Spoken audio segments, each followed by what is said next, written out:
Mi nombre es Clara Mitchell, soy directora de Conservación y Regeneración en la provincia de Santa Fe, en el Ministerio de Ambiente y Cambio Climático. Y me acompañan en este panel, tengo el placer yo de acompañar en este panel a tres amigos con quien hemos recorrido más de una vez los humedales, ¿no? Como es Matías de Bueno, Guillermo Montero y Graciela Crecairo. Tres grandes conocedores y conocedoras del humedal, y por eso el panel de ahora se llama Protección del Humedal, y vamos a estar charlando con respecto a este tema, ¿no? Que obviamente está muy relacionado con el cambio climático. En estos momentos nos encontramos con una sequía histórica, una bajante histórica del río Paraná, tanto por los niveles como por su duración. Nos encontramos en emergencia ígnea, hídrica, agrícola y ambiental, ¿no? Y en esta situación que nos encontramos suceden los incendios que todos padecemos, y por eso un poco la discusión de hoy. Para arrancar, perdonen, yo miro desde el celular porque no imprimí, para no gastar papel, vamos a decirle, las bios, pero acá lo tenemos a Matías de Bueno, abogado especialista en Derecho Ambiental, director del Observatorio Ambiental de la Universidad Nacional de Rosario y docente también. Mati, 15 minutos para usted. Bueno, muchísimas gracias. Voy a agarrar el aparatito para pasar las diapositivas.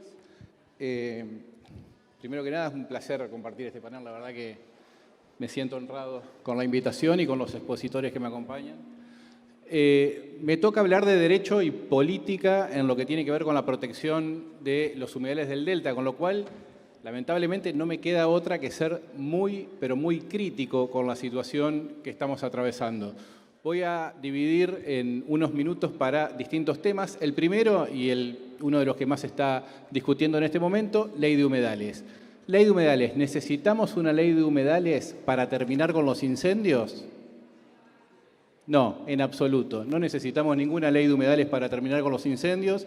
Ya dijo la Corte Suprema de Justicia de la Nación que para gestionar este problema tenemos la Ley de Presupuestos Mínimos de Cambio Climático, la de Actividades de Quema, la del Servicio Nacional de Manejo del Fuego, la Ley de Bosques, el Código Civil y Comercial, la Constitución Nacional, la Convención Ramsar, etc. ¿Es importante que tengamos una ley de humedales? Sí, absolutamente. Nosotros estamos en un sistema de derecho en que sectorizamos distintas etapas del ambiente. ¿Para qué es importante? Bueno, ¿para qué es importante? Principalmente para trabajar todo lo que tiene que ver con el concepto de humedal, lo que tiene que ver con el ordenamiento ambiental del territorio, las consultas públicas, o sea, la participación ciudadana, la categorización de ambiente, actividades prohibidas y permitidas, etc. ¿Qué es lo que está pasando y el debate que se está dando en este momento? Bueno, hay un gran debate en el cual se está poniendo en crisis dos derechos constitucionales muy importantes. Uno es el derecho a un ambiente sano en el artículo 41 de la Constitución Nacional. El otro es el dominio originario de los recursos naturales por parte de las jurisdicciones locales. En este esquema es que un grupo de gobernadores del norte, son quienes están más preocupados por la aprobación del actual proyecto de ley de humedales que se estaba debatiendo en este momento en el Congreso de la Nación, y acá estamos viendo gobernadores de distintos signos políticos, de diferentes alianzas, de distintas tendencias e ideologías, con lo cual este no es un problema de uno u otro partido o alianza política, sino que es un problema que atraviesa la política absolutamente en todas sus vertientes. Juan, y quédate quieto. Bien. Ahora, esta discusión... ¿Se puede pasar de allá? Esta discusión entre ¿Se puede pasar?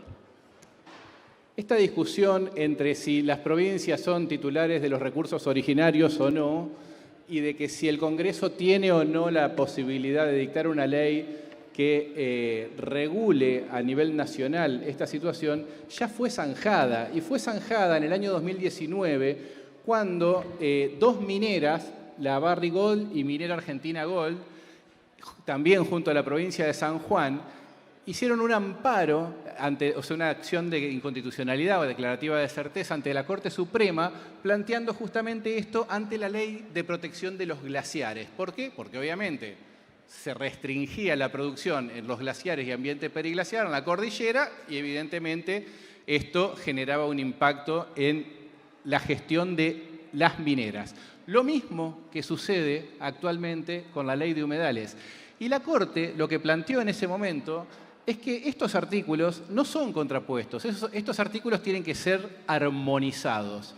Y quisiera pasar a la otra perdón, todavía no. Tienen que ser armonizados. ¿Y qué es lo que planteó? Que los recursos naturales forman parte del ambiente. O sea, el ambiente es algo más grande que los recursos naturales. El ambiente es un macro bien jurídico y que está protegido por la Constitución Nacional. Y los recursos naturales son micro bienes jurídicos más pequeños que el ambiente en general, y este los integra. Con lo cual, a partir de este fallo, no hay ninguna discusión de que los recursos naturales forman parte del ambiente junto con otros bienes jurídicos y que deben ser gestionados de manera sostenible. O sea que se puede llevar adelante una acción productiva, pero siempre que esté en el marco de la sostenibilidad ambiental. Ahora seguimos. O sea, con lo cual esa discusión entre que si los gobernadores o las provincias, sí, no, bueno, ya está zanjado eso. La Nación tiene la posibilidad de dictar las normas. Ahora, pareciera que estamos en un debate donde hay gente que es mala y hay gente que es buena. O sea, la gente del campo en este debate plantea de que los ambientalistas prenden fuego para poder tener esta ley de humedales. Los ambientalistas plantean de que la producción es la única que prende el fuego. Las hipótesis de conflicto que se dan dentro de las discusiones vení, Juan. Dentro de las distintas investigaciones judiciales, abren distintas líneas de hipótesis, en algunos casos de que puede ser la producción, en otros casos de que pueden ser venganzas de bandas narcos para con los intendentes de la región, en otros casos que hay un plan del propio gobierno sistemático para generar una transformación en el uso del suelo. O sea, hay muchas hipótesis, pero en definitiva nos estamos peleando el pueblo, pase por favor, contra el pueblo, por un tema que resulta en esta discusión absolutamente irracional, porque a mí no me van a decir que todos los que estábamos ese día en esta manifestación estamos en contra de que exista algún tipo de sistema productivo, porque, o sea, ¿qué vamos a decir? ¿No se produce más en nuestro país? No podemos decirlo. Y no me van a decir que los chicos que viven en la isla, junto con sus padres y quienes llevan adelante algunas actividades, están a favor de destruir todos los humedales del delta, que aparte son su fuente de vida. Entonces nos encontramos en esta dicotomía. En definitiva, yo creo que ley de humedales sí, ley de humedales ya, ley de humedales que integre todas las voces de la sociedad y que sea la que necesitamos y que esté acorde a las necesidades de nuestro país. Sigamos pasando, por favor. Vamos a la otra parte de la charla. ¿Qué hacemos si la ley de humedales no es lo que resuelve el problema? Y tenemos que gestionar el ambiente. ¿Y qué pasa? ¿No tenemos plata para gestionar el ambiente y para resolver la situación? Pareciera que no, pero en realidad tenemos. O sea, en julio de 2022, el ministro Cabandier planteó que había un refuerzo de 50 millones de dólares para gestionar en los humedales del delta para combatir los incendios. Pasemos. Y plantearon la construcción de los faros de conservación. Esto sale de una orden de la Corte Suprema de Justicia que crea un comité de emergencia ambiental y desde ahí una de las soluciones posibles sería llevar adelante los faros de conservación. Esto incluía destacamentos donde debían estar apostadas brigadistas, cámaras, vehículos, sistemas para detección del fuego, para prevenir en definitiva. Lo que se ha logrado hasta ahora es la prueba para que el juzgado pueda atrapar a los culpables. Esto es lo que se logró. Pueden ver acá que está clarito quién es el que prende el fuego. Y esto es una prueba que se incorporó al expediente en esa denuncia que vino a hacer en agosto Cabandier al Juzgado Federal de Victoria, con lo cual con esto resolvimos el problema y pudimos atrapar a los culpables. Avancemos un poquito, por favor. Lo otro... Luego, cuando se reúne Bueno, no, luego hay otra inversión, 1.300 millones de pesos para equipamiento para combatir el fuego. En esas camionetas anfibias y los camiones anfibios que están atrás, nosotros vamos a llegar a resolver el problema en el delta. ¿Se nota que pueden andar en el agua las camionetas? Ah, no andan en el agua. Yo me equivoqué. Pero me creía en ese momento que podía ser que esto sea para resolver el problema. Evidentemente para esta zona no era. Pero bueno, claramente tenemos medio país bajo fuego. ¿Podemos pasar, por favor? Hemos creado los faros de conservación en Entre Ríos, que son 5 hasta ahora. Hay 5 más en el proceso del Delta y 17 más para otras regiones. De esta manera vamos configurando la red. La realidad es que los faros de... Esto es lo que dicen, porque yo estoy hablando de política en gestión ambiental, esto es lo que dicen desde el Ministerio de Ambiente de la Nación, pero los faros no existen. Hay un destacamento en Puerto Gaboto, y luego hay cámaras que están dispuestas en distintos lugares, con lo cual eso dista muchísimo de lo que iba a ser la política ambiental para resolver este problema. Sigamos avanzando, por favor. Estas son todas declaraciones. Después también hubo 2.500 millones más para faro de conservación, centros de monitoreo, de alerta temprana de incendios, indumentaria técnica para brigadistas, móviles, herramientas, equipamientos, servicios. O sea, ¿por qué si tenemos todo esto, por qué no seguimos incendiando? Pasemos, por favor. Todos sabemos que el incendio que más fácil se puede apagar es aquel que no se enciende. Claro, eso lo venimos diciendo desde la universidad desde un primer momento.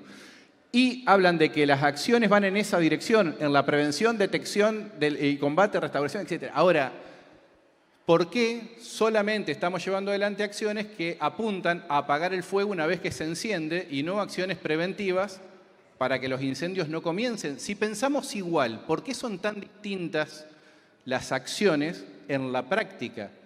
Eso es lo que yo lo dejo como pregunta, porque a mí me matan estas preguntas permanentemente, todo el tiempo me las voy pensando. Pasemos, por favor. Bueno, en definitiva, estas son las imágenes que estamos acostumbrados a ver a diario. Podemos pasar otra, ver los brigadistas que trabajan con palas y rastrillos para poder generar los cortafuegos en el lugar, porque ese es el mayor equipamiento. En el último tiempo sí se han alquilado algunos aviones hidrantes y cuestiones así, pero esas son las principales herramientas que se utilizan. Avancemos, por favor. Y seguimos viendo permanentemente en nuestros humedales imágenes como esta. Quisiera la última, creo que es la que viene. Bien, esto es la Reserva Natural de Islas de Victoria.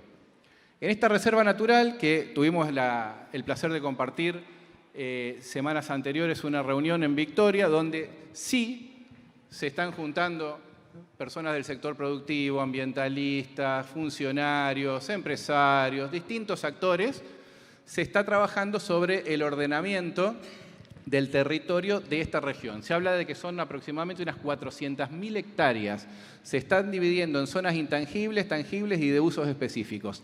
Acá y acá son territorios que ya están autorizados por la Municipalidad de Victoria para que se instalen los faros de conservación, los verdaderos faros de conservación, y lo que dicen los funcionarios es que en Ambiente de Nación no les atienden el teléfono y que esto hace más de un año que está autorizado. Si esto hace más de un año que está autorizado, se licitaron, estaba el dinero, estaba el proyecto, estaba la orden de la Corte Suprema de Justicia, ¿por qué no están los faros de conservación?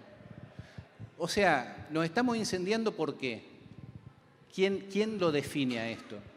Esa es una pregunta que me interesa dejar. Yo no puedo creer de que muchas veces los intereses políticos concretos o partidarios puedan vencer a temas tan urgentes y específicos como lo que tienen que ver con esto. O sea, obviamente todos dicen que trabajan, todos quieren resolver su situación, pero lamentablemente si nosotros hoy no terminamos de instalar los faros con una fuerza de seguridad interjurisdiccional que esté apostada en el territorio, ahora para los incendios y después de octubre del año que viene para colaborar con la gente cuando nos inundemos, necesitamos que el Estado esté presente en el territorio. Eso es lo que sugerimos.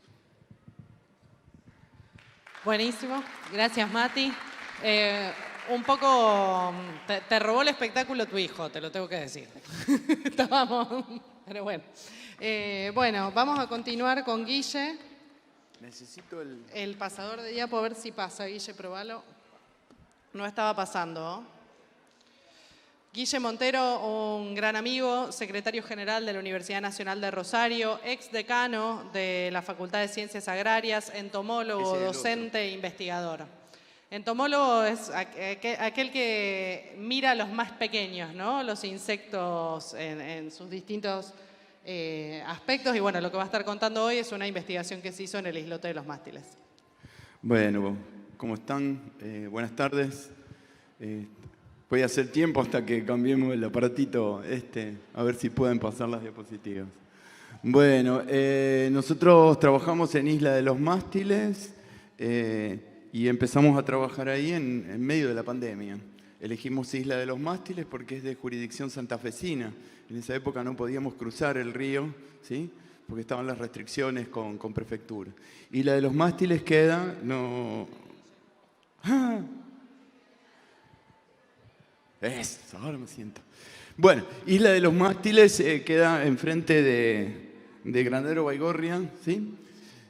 Lo primero que tenía para decirles es que cuando empezamos estas charlas de la universidad, recuerdo con Matías y vía el Observatorio Ambiental UNR, hablábamos de 400.000 hectáreas quemadas a principios de 2020, ¿sí? 400.000 hectáreas. Entonces, para que la gente entienda de cuántas hectáreas estábamos hablando, lo medíamos en canchas de fútbol. Le decíamos, son tantas canchas de fútbol, ¿sí? Hoy, en la actualidad, el último registro que tenemos es de 2.417.000 hectáreas. O sea, ya no contamos canchas de fútbol, sino que contamos superficies de la ciudad de Rosario, que son 135 ciudades de Rosario lo que se ha quemado. De esto estamos hablando. Y esto tiene que ver con, por un lado, la sequía, por un lado, la bajante, y por un lado que cruza todo esto, Matías también lo planteaba, con el vandalismo, con intereses, con una serie de cosas que están involucradas aquí. ¿Qué hicimos? ¿Qué objetivo nos pusimos? Evaluar el impacto y el proceso de recuperación en Isla de los Mástiles, ¿sí? Y para eso realizamos una serie de monitoreos con una mirada interdisciplinar, con distintos equipos que tomaban la cosa de distintos aspectos. Yo les voy a contar algunos resultados de esos equipos. Había varias líneas de estudio, estudiamos la fertilidad del suelo, el sensoramiento remoto, los ambientes acuáticos y cómo variaba las lagunas internas, cómo variaba su biodiversidad a nivel molecular. Y después lo que hacemos nosotros en nuestras cátedras de ciencias agrarias, todo lo que era abundancia y diversidad de artrópodos, que es mi tema, insectos, arañas, todo eso, la diversidad de la flora y de las aves. Todo esto fue en el marco de la plataforma ambiental UNR, Observatorio Ambiental UNR, con todas las estructuras y todo lo que hacemos desde el gobierno central y las facultades. Específicamente voy a contar algunas cositas de esos tópicos ahora, ¿sí? Para que ustedes vean. Bueno, ahí tenemos Isla de los Mástiles, 940 hectáreas, una isla que tiene 79 años. Ustedes dirán, flaco, ¿cómo sabe que tiene 79 años? Tiene 79 años porque el 6 del 10 del 43, en el kilómetro 437, estaba la barcaza Plaza Libertad encallada. Vino el Figueroa Alcorta, que es ese petrolero, se la llevó puesta, la hundió, quedaron los dos mástiles.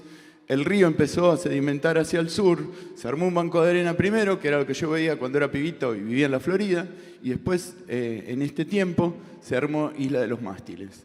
Esta isla tuvo un incendio entre el 26 y el 28 de julio de 2020. Particularmente, por gracia para nuestros experimentos y para el ambiente, solo se quemó una vez, ¿sí? Lo que voy a contar es de una isla que se quemó una sola vez. Imaginen lo que pasó con islas que se quemaron hasta 15 veces. Bien, ahí establecimos dos áreas, un sitio no quemado y un sitio quemado. Hicimos unas transectas y entonces evaluamos vegetación, insectos, aves, etc. Bien. Cuando se quemó esta isla, el día del medio, el día 27, se estima que la temperatura a nivel de la capa superficial del suelo llegó a los 800 grados centígrados. ¿Sí? Eso fue una quema importante, lo cual produjo un encostramiento. Uno caminaba por el suelo y crujía el suelo, ¿sí? Como si fuera un ladrillo bayo al principio. Veamos cómo afectó eso al suelo. Bueno, los humedales isleros son espacios, los suelos de estos humedales son espacios muy frágiles y muy vulnerables, ¿no? Producen fuertes alteraciones los incendios sobre esos ecosistemas y producen daños funcionales en los suelos, ¿sí? Daños estructurales en los suelos. Bueno, y este efecto es mucho más potente cuando el ambiente está seco, cuando hay acumulación de materia orgánica y cuando no hay agua alrededor, no hay lluvias. ¿Qué determinó el grupo que trabajaba con esto? Que hubo una disminución, esta es la primera evaluación, ahora están completando los datos de la segunda y iniciando en el campo la tercera y última evaluación. Disminuyó el contenido de carbono del suelo un 15%, disminuyó el contenido de fósforo un 65% respecto a los sitios no quemados, ¿no? Aumentó la compactación del suelo en un 37%. Aparte de la emisión de dióxido de carbono que corresponde a la vegetación que se quema, determinaron que se movilizaron del suelo, de la materia orgánica del suelo, o sea, debajo de la superficie, 17 toneladas por hectárea de dióxido de carbono. ¿Sí? Este es el panorama de suelos. Estos impactos muestran una contundente pérdida de las capacidades funcionales de esos suelos, de las capacidades ambientales en general, y un riesgo futuro que de continuar las quemas puede intensificarse muchísimo más, ¿sí? Esto es una isla con un suelo en formación, ¿sí? El impacto podría ser bastante mayor en islas con suelos más estructurados, islas más viejas, ¿sí? O que hayan tenido mayor recurrencia de incendios. ¿Qué pasó con la vegetación? Con el paso del tiempo, ¿sí? Creció la cobertura vegetal. O sea, no es que se quemó en 2020 y ustedes van ahora y es un páramo y un desierto. No, no es así. Hay vegetación. Creció la cobertura. Hay algún grado de recuperación en la vegetación. Pero eso se vio en todas las parcelas quemadas. Pero en el ambiente aparecen especies que pueden o no ser invasoras, pero que claramente no corresponden a ese ambiente, ¿sí? Podría ser que sean especies pioneras, que son las primeras que llegan al lugar. Pero claro, como las condiciones de lluvias y de crecida del río no volvieron, entonces se van haciendo permanentes. Bien, y ahí tienen algunos ejemplos, como la rama negra, ¿sí? Que es una especie de coniza, que es una planta que, bueno, la vemos en los sistemas de siembra directa, tolerante a herbicidas, enormes problemas en los sistemas agrícolas, ¿no? Y después la otra, que es la acacia negra, que es una especie invasora que llegó a la Argentina en 1850, más o menos, que está establecida por todos lados, y que, claro, está en algunas áreas donde si hubiera venido el agua de la inundación, que Matías nos anunció que el río va a crecer, así que esperemos que eso ocurra, probablemente esas especies desaparezcan de las lagunas. Lo que pasa es que ya llegaron a fructificar y se van a quedar instaladas en los albardones. Entonces, lo que se está planteando es que estas especies exóticas, que son las que dominan en los sitios quemados, la vegetación es cada vez más parecida a lo que ocurre enfrente, fuera del humedal, ¿sí?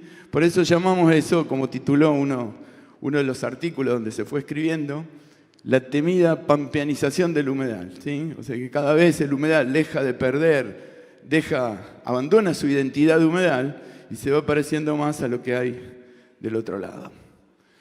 Bien, respecto a las aves, en principio disminuye la riqueza y la diversidad en los sitios quemados.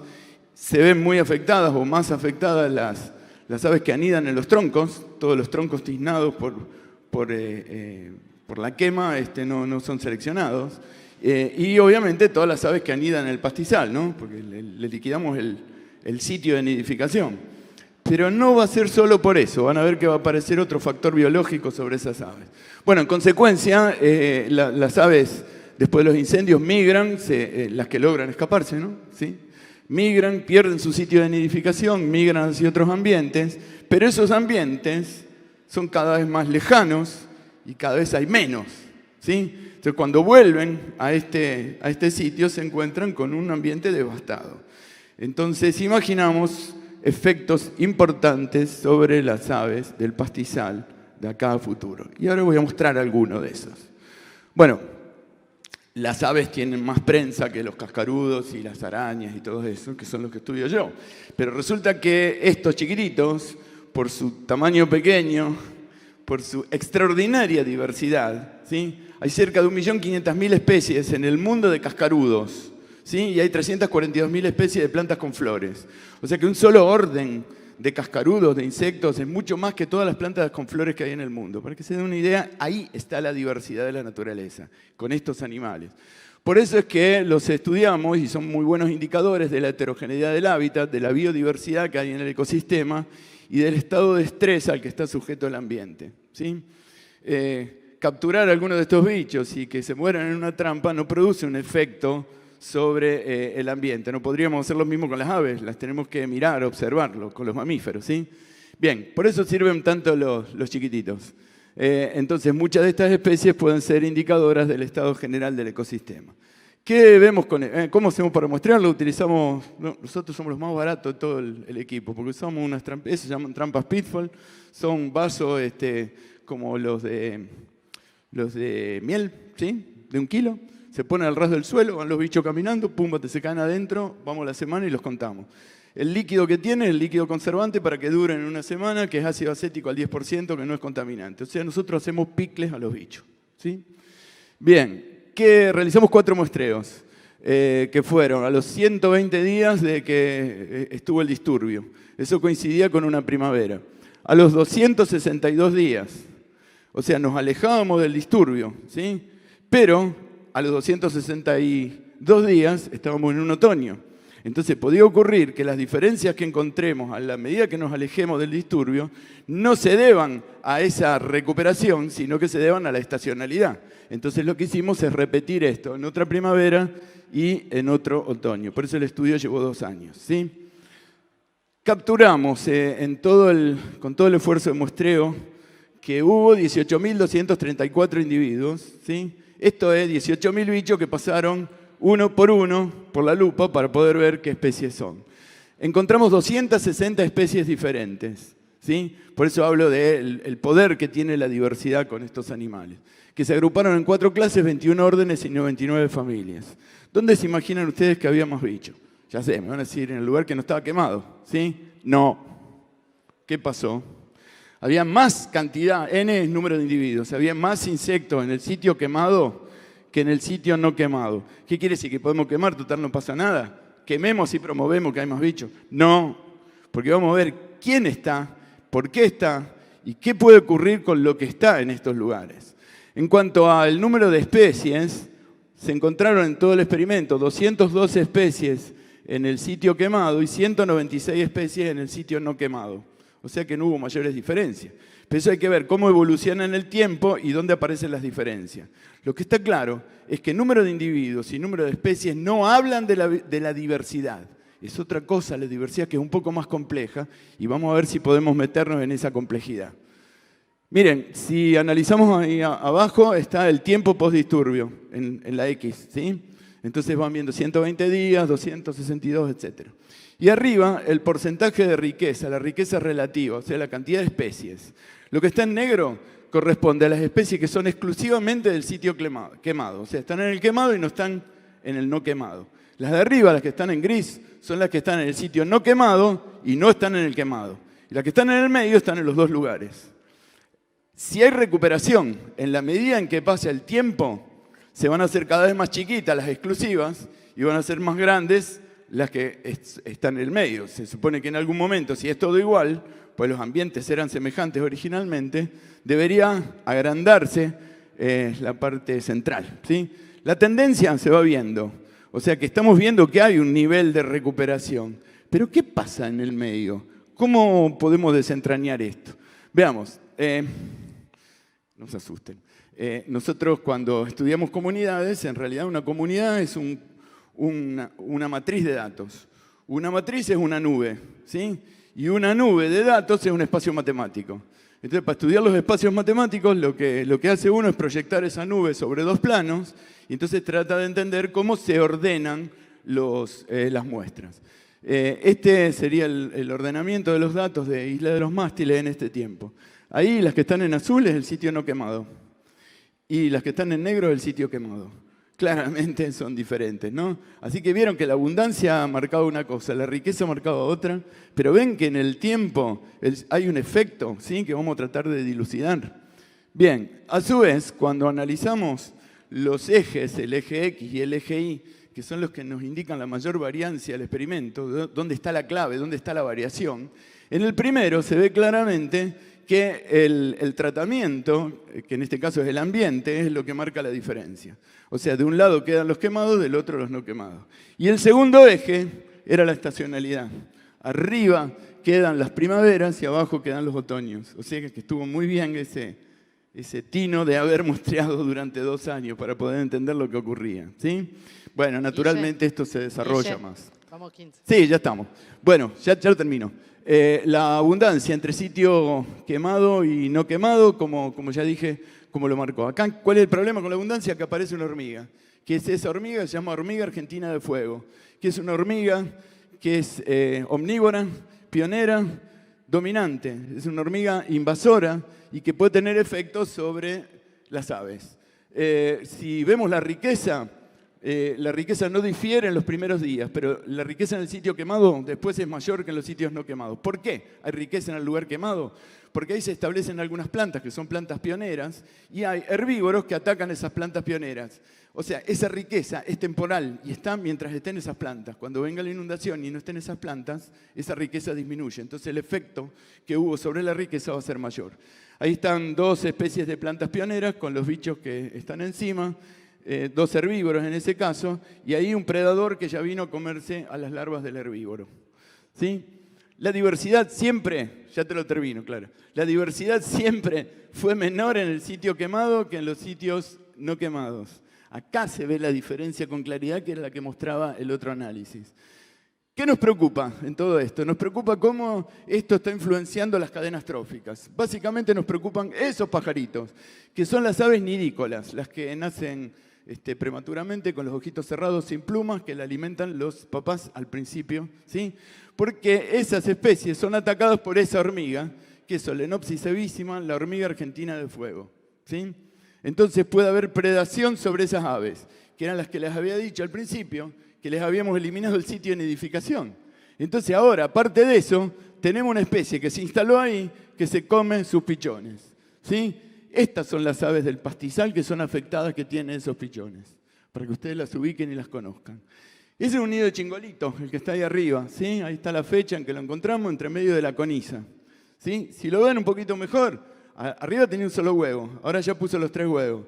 Y si la ven mejor, van a ver a la hormiga de la cual estoy hablando, ¿sí? O sea que están ahí y esto es lo que tenemos que evaluar.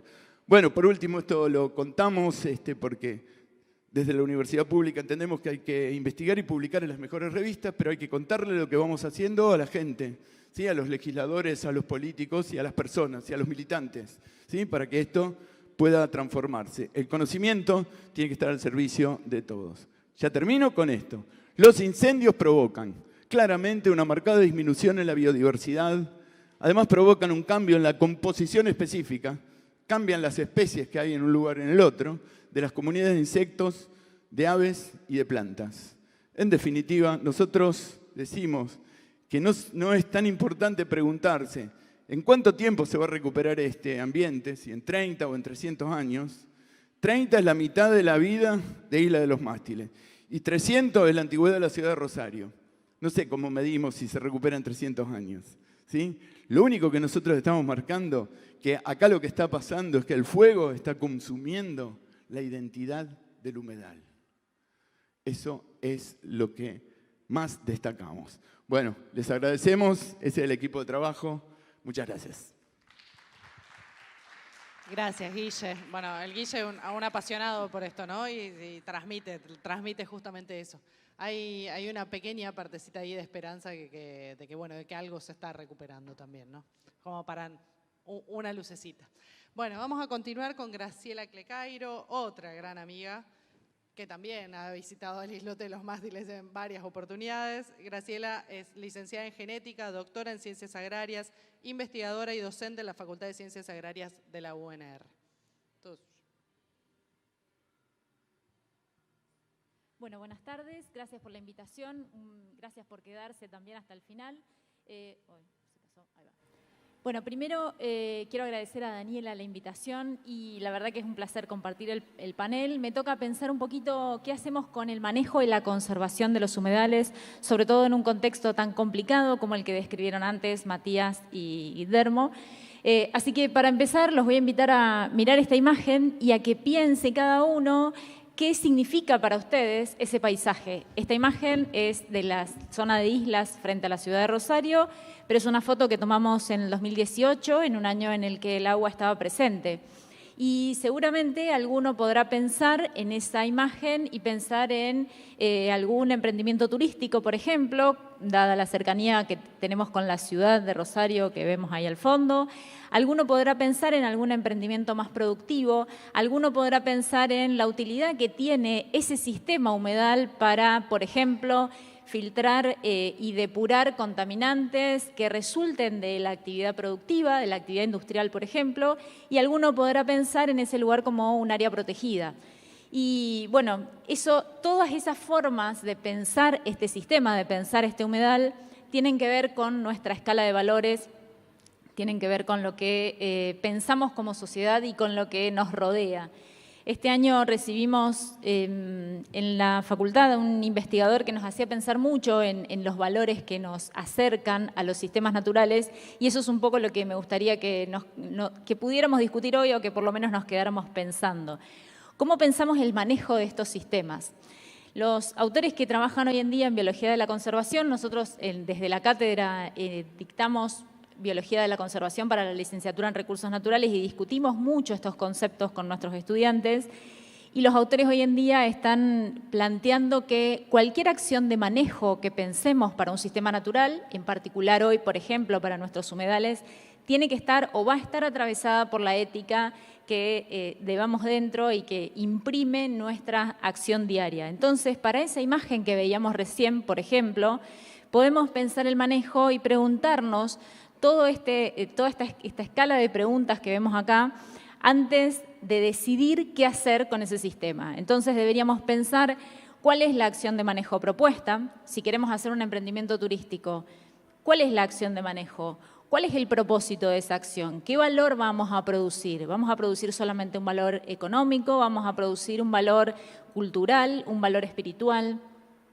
¿Cuál es la deficiencia del sistema que buscamos remediar? Entonces, si el valor va a ser económico, vamos a buscar justamente tratar la deficiencia económica que pueda tener nuestro sistema productivo, pero si el valor es un valor cultural, podremos estar tratando de remediar la falta de conservación de los sistemas, como los sistemas de humedales, por ejemplo. ¿Cuál es la confianza en la evaluación científica? Porque eso también es importante a la hora de tomar decisiones que tengan que ver con la gestión de los humedales. ¿Cómo se verán afectados los tomadores de decisión? Escuchábamos a Matías y Matías juzgaba fuertemente a los tomadores de decisión y es algo que hacemos todo el tiempo como sociedad. Entonces, cada acción de manejo que pensemos del sistema tiene que tener el análisis también de cómo se van a ver afectados esos tomadores de decisión. ¿Qué valores se incrementan y cuáles disminuyen con cada acción de manejo? Y por último, si es una acción que se puede explicar y defender ante otros y si va a recibir soporte de la sociedad. Esto porque los sistemas naturales nos pertenecen a todos los actores sociales y deberíamos pensar su manejo entre todos. ¿Y cómo pensamos la conservación entre todos? Bueno, yo decía un poquito antes que nuestra escala de valores es muy dependiente de nuestro entorno cultural. Leonardo Galeto nos hacía pensar en eso este año cuando decía los valores pueden ser los mismos, pero con distinta prioridad o en una escala diferente. Entonces, quizá en este auditorio podemos compartir entre todos una misma escala de valores, pero simplemente ubicarlos de manera distinta cuando pensamos el manejo de los humedales. Y eso va a tener que ver con la interacción de estos tres componentes, de la naturaleza, del uso del recurso y del valor de cognición o el valor de conocimiento, ¿no? Entonces, la naturaleza, el ambiente natural local es un ambiente variable, en este caso estamos hablando de humedales particularmente, pero a esa naturaleza nosotros le vamos a dar una percepción humana que va a cambiar fuertemente lo que decidamos hacer con esa naturaleza.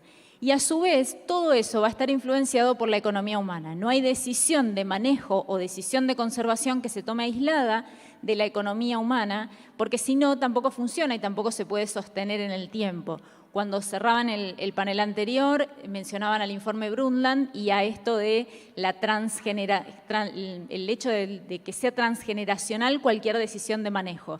Y eso se logra solamente cuando se respetan un poco estas tres relaciones: la economía humana local, el ambiente natural local y la percepción humana que tengamos de la naturaleza.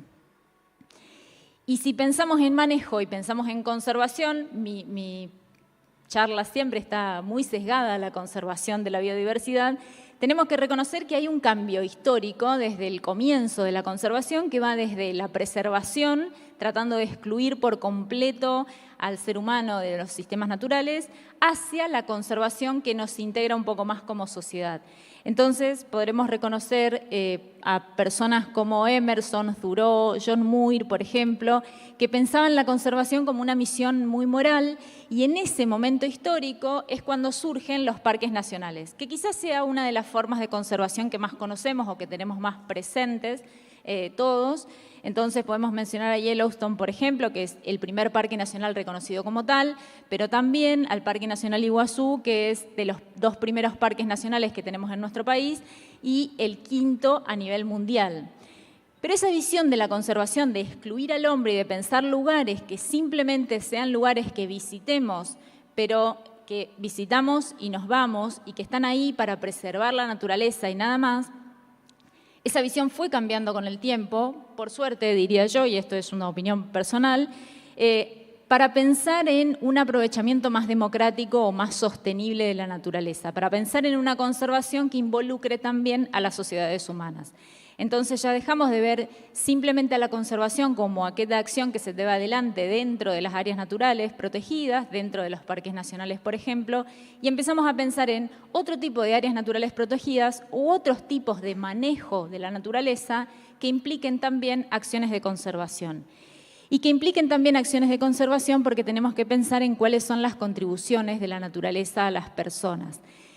Un concepto que quizá hayamos escuchado hablar en algún momento como bienes y servicios de los ecosistemas o bienes y servicios ambientales, que hoy en día se ha ido cambiando para pensar en contribuciones de la naturaleza y que tienen que ver con la escala de valores que tenemos nosotros y con la percepción que tenemos de ese sistema natural. Entonces, si pensamos en humedales, las contribuciones que realizan los humedales a la naturaleza tendrán que ver con conservar el sistema en el largo plazo, con ser fuente de biodiversidad, de flora y de fauna, como mencionaba Guide, de lo que veíamos en la isla de los mástiles, pero también tendrá que ver con, por ejemplo, ser un importante actor en la mitigación del cambio climático, con depurar contaminantes, con darnos agua pura, con ser un sumidero de carbono, tan importante hoy en un contexto de cambio climático, con ser una vía de navegación también, con ser un lugar productivo también,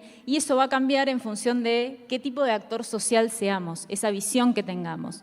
Hoy en día la conservación se focaliza, o los autores recomiendan focalizar cualquier acción de conservación en esos 3 pilares, que un poco coinciden con los objetivos de desarrollo sostenible que se mencionaban también en el panel anterior.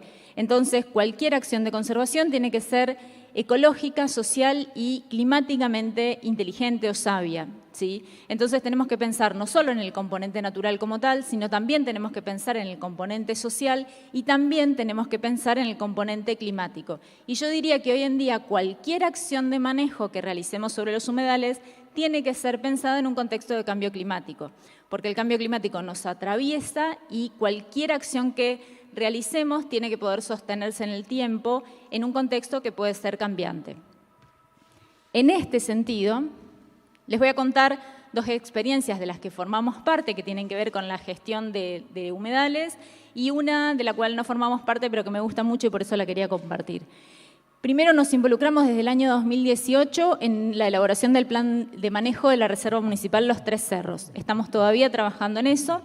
La Reserva Municipal Los Tres Cerros es una reserva que posee la Municipalidad de Rosario, o sea, todos los rosarinos, en zona de humedales dentro de la Reserva de Usos Múltiples Islas de Victoria. para elaborar ese plan de manejo lo que hicimos fue un trabajo participativo, un trabajo muy participativo que nos hizo crecer y aprender un montón, en el que nos involucramos el municipio, la Municipalidad de Rosario, la universidad y distintas ONGs de la región. Para eso pensamos el plan de manejo que se estructura en esas partes que están señaladas ahí, una caracterización, un diagnóstico, una zonificación y una definición de cuáles eran los objetivos de conservación que esperábamos para esa área natural protegida, cómo íbamos a llevar adelante esas acciones de conservación y cómo íbamos a programar cada una de las estrategias y de las actividades. Es un trabajo participativo y quizá un poco la crítica que podemos hacer hoy al trabajo participativo es que lo que faltó incorporar o lo que se podría incorporar, porque está todavía en proceso de elaboración, es la participación de las empresas. Incorporamos ONGs, incorporamos municipios, está incorporada la universidad, pero quizá nos faltó la pata de las empresas que tienen las herramientas tecnológicas, porque esa es otra cuestión que me parece muy importante. Originalmente, existe como una idea de que conservación implica un uso ancestral del territorio, respetuoso y menos tecnológico. Entonces, muchas veces, muchas personas asocian la conservación a un uso del territorio que no incorpore la tecnología. Y no necesariamente es así, porque muchas veces la tecnología nos ayuda a pensar mejor la conservación del territorio en el largo plazo. Dentro de esa elaboración del plan de manejo hay algunas cosas que me gustaría destacar.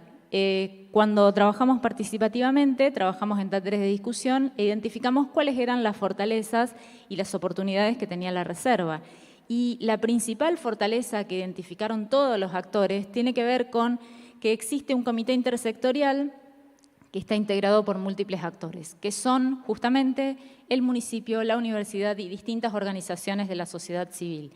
Y me parece que ese comité que está interesado en la conservación y que piensa en conjunto el manejo del humedal es un valor súper importante y que esa misma participación lo reconozca como importante nos hace pensar el manejo de una manera más colaborativa.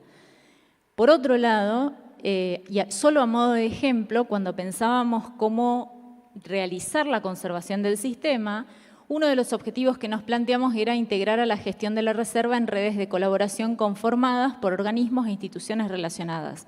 Para eso se establecieron metas, se establecieron objetivos, se establecieron indicadores de éxito y fíjense que dentro de las estrategias tenían que ver con incentivar la firma de convenios con instituciones gubernamentales y no gubernamentales que nos colaboren para gestionar el área protegida, tenían que ver con convocar y participar de encuentros con otros organismos regionales. Entonces, de nuevo, estamos pensando la gestión del territorio de manera participativa. Estamos pensando la conservación en el largo plazo, pero de manera participativa. Y me parece que es la única manera sostenible realmente en el tiempo. La otra experiencia de la que participamos, como mencionó Matías antes, justamente por ser parte de la Reserva Municipal Los Tres Cerros, es de la elaboración del plan de manejo de la Reserva de Usos Múltiples, Humedales e Islas de Victoria. Este proceso también es un proceso participativo, como mencionó Matías, que lidera Wetlands International, que es una organización muy grande con muchísima experiencia en la elaboración de planes de manejo y que viene realizando talleres participativos desde el año 2020. La semana pasada, por ejemplo, nos encontramos para pensar la zonificación del área protegida, que es esa imagen que mostraba Matías, ahí en un verde más claro. No me funciona el puntero, pero se ve muy clarito, pero en un verde más claro se ve la reserva dentro de lo que es todo el territorio Piecas. Y bueno, pensamos la zonificación, pensamos cómo realizar acciones de conservación en cada una de esas zonas y lo pensamos en conjunto, lo pensamos desde las organizaciones no gubernamentales, desde el municipio de Victoria, desde el Consejo Deliberante de Victoria, desde Wetlands, que lideraba todo el equipo, pero también desde distintas asociaciones de productores ganaderos, de productores de piscícolas, de productores apícolas, de la industria de la arena, por ejemplo, que en Victoria tiene una presencia muy fuerte. Entonces, pensar ese territorio y esa gestión de manera participativa también me parece un paso muy importante para sostener la conservación de los humedales en el tiempo. Y por último, una experiencia que no nos pertenece, pero que me parece súper interesante, y está justamente Alan ahí, que es uno de los autores de este trabajo, es qué pasa si nos venimos del otro lado del río, ¿no? Y pensamos en nuestros humedales pampeanos. Hay un ejemplo de gestión o de propuesta de gestión del territorio que me parece súper interesante, una publicación del Taller Ecologista o liderada por el Taller Ecologista y otras organizaciones que destaca un poco los humedales pampeanos y distintas herramientas o propuestas de gestión e identifica en la zona de los humedales pampeanos áreas prioritarias para la conservación. Me parece súper interesante porque vamos a cerrar con una propuesta de gestión del territorio.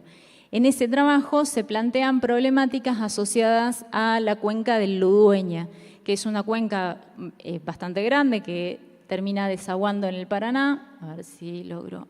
Bueno, está difícil marcar, pero es lo que está en verde en la figura de arriba, ¿sí? Y es una cuenca que tiene múltiples usos.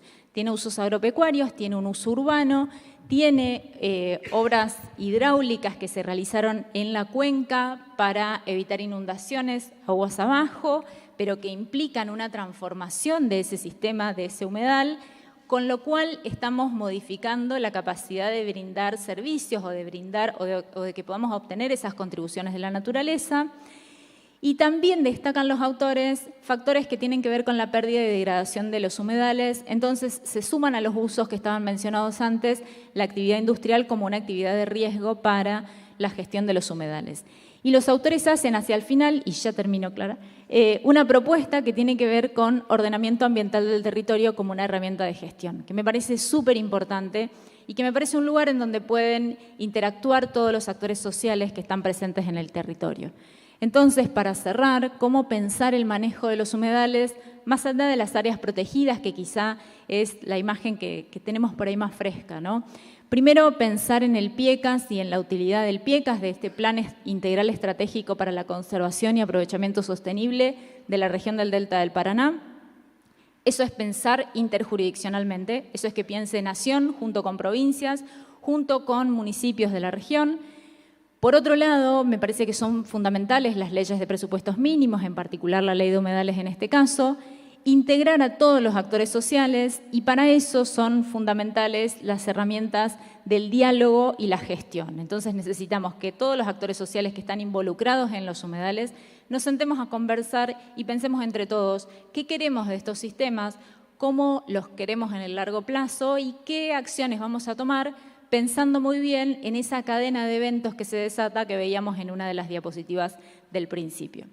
Y para cerrar, voy a cerrar con una imagen de este señor, que es Juan Carlos Chévez, uno de los naturalistas más grandes que tuvo la historia de nuestro país, que bueno, diseñó muchas de las áreas protegidas que tenemos en nuestro país y nos enseñó a todos a pensar la conservación de una manera admirable. Así que muchas gracias.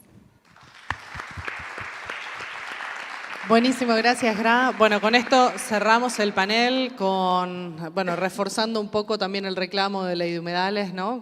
Que fue un denominador común entre todas las presentaciones.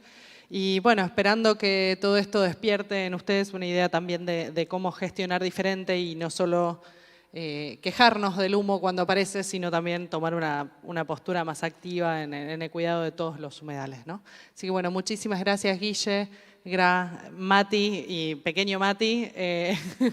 Daniela, muchas gracias por la invitación. Y bueno, si quieren cerrar con alguna cuestión. ¿Alguna consulta que le quieran hacer a alguno de los tres? Es como súper tarde, me parece, Dani. ¿Alguien se anima? Ahí vamos. ¿Te animás? Sí. Yo no me animo a bajar. En la mesa que vos decís para la última oración que tuviste, que brindaste, me parece importante. ¿Se pueden sentar todos los actores el tema productivo? Necesitamos convocarlos para que se puedan sentar, me parece. En ese punto es importante la gestión. Creo que la gestión le corresponde al responsable de cada territorio. Quizá Guille tenga más herramientas para responder esto, pero a mí me parece que hay que convocarlos para que se sienten. Y una vez que están ahí, sí se sientan. A veces son un poco más reticentes. Nos pasaba en Victoria la semana pasada que cuando conversábamos con algunos actores, con algunos es mucho más fácil charlar porque tenemos por ahí intereses comunes o valores comunes, o ordenamos esa escala de valores de manera similar, y con otros es un poco más complejo, pero la disponibilidad de sentarse a conversar creo que está, hay que convocarlos y hay que encontrar las herramientas para que esa convocatoria funcione. Me parece que también cuando pensamos en una ley de humedales y una ley de presupuestos mínimos, estamos pensando en una gestión del territorio que integre a todos los actores, ¿no?